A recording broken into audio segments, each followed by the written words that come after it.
Growing political will in the face of the increasing spread of AIDS worldwide. Hello, I'm Demiake Mwakaliele. And I'm Vincent McCory. Also ahead, the U.S. presidential election, just 8 days to go. All this and more on today's In Focus.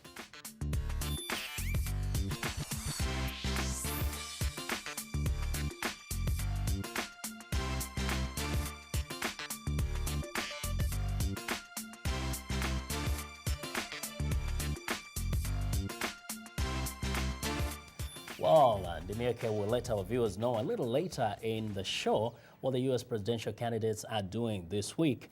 But first, our top story, last year, 2.7 million people were newly infected with HIV, the virus that causes AIDS. While the epidemic is worldwide, in some countries of Sub-Saharan Africa, the disease has spread to more than a quarter of the population. Botswana is one of Africa's worst cases.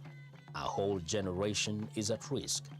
The United Nations report on AIDS shows that a third of all Botswanans of childbearing age, those 15 to 49-year-olds, are HIV positive.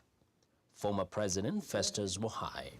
It is the most important challenge that has faced Africa maybe since the slave trade days. Mr. Mogae attended the recent 17th International AIDS Conference in Mexico City, where he announced a new initiative to combat the disease in Africa. It's called Champions for an HIV-Free Generation and brings together a number of former African presidents and prominent personalities.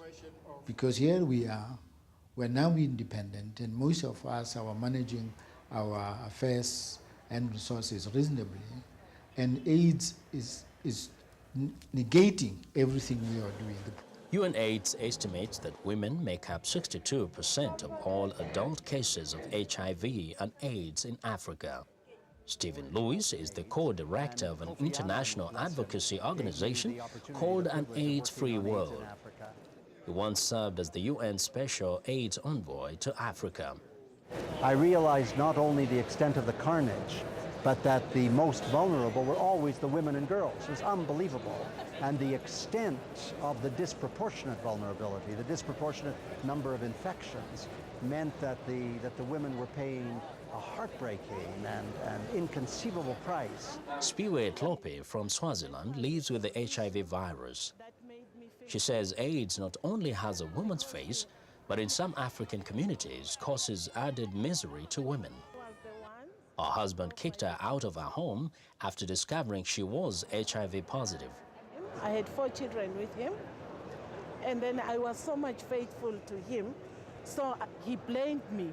Stephen Lewis at AIDS-Free World says current programs are not sufficient in addressing the plight of HIV-positive women in Africa. Well, I think the overarching strategy is without question to get the creation of an international agency for women at the UN. Former President Mogae says the stakes for Africa are enormous and for him personal. If we could have no new infections, that's my life dream. It's a sentiment shared by many in Africa. Vincent McCory, VOA News.